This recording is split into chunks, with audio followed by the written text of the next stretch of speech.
That same fidelity to international order guides our responses to other challenges around the world. Consider Russia's annexation of Crimea and further aggression in eastern Ukraine. America has few economic interests in Ukraine. We recognize the deep and complex history between Russia and Ukraine. But we cannot stand by when the sovereignty and territorial integrity of a nation is flagrantly violated.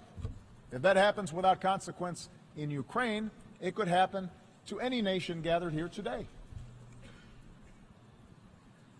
That's the basis of the sanctions that the United States and our partners impose on Russia. It's not a desire to return to a Cold War.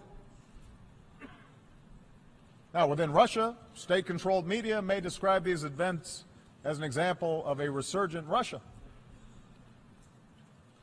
A view shared, by the way, by a number of U.S. politicians and commentators who have always been deeply skeptical of Russia and seem to be convinced a new Cold War is, in fact, upon us.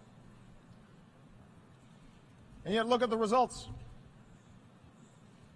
The Ukrainian people are more interested than ever in aligning with Europe instead of Russia. Sanctions have led to capital flight, a contracting economy, a fallen ruble, and the emigration of more educated Russians.